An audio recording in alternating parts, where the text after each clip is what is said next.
한해 자원개발 과정에서 석유공사에 1조 원이 넘는 손실을 안긴 혐의를 받고 있는 강영원 전 석유공사 사장이 16시간이 넘는 조사를 받고 귀가했습니다. 검찰은 강 전 사장을 상대로 캐나다의 부실 정유 업체와 계약을 강행한 이유 등을 집중 추궁했습니다. 이영원 기자입니다. 굳은 표정으로 검찰 청사를 나선 강영원 전 한국석유공사 사장. 1조 원대 배임 혐의로 검찰 조사를 받은 지 16시간 만입니다. 하베스트 인수가 부실 인수였다는 점 인정하십니까? 저는 생각하지 않습니다. 아직도 검찰 수사가 진행 중에 있습니다. 그럼 보고를 하신 건 맞나요, 그 당시에? 이제 보고는 저희가 다 했습니다. 네.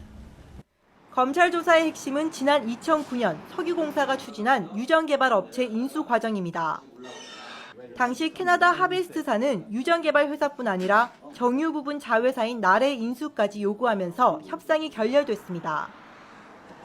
그러나 이상하게도 강 전 사장은 귀국한 뒤 하베스트사의 요구대로 계약을 체결했고 이후 운영 손실이 이어지면서 석유공사는 4년 만에 날사를 헐값에 매각해 1조 3천억 원에 이르는 손실을 보게 됐습니다. YTN이 확보한 계약 직후 회의록을 보면 의문은 더 커집니다. 강 전 사장은 하류에 경험이 많이 없고 소비가 줄어 정제 마진이 좋지 않아서 여러 가지 어려움이 있다는 것은 알고 있다고 말하고 있습니다.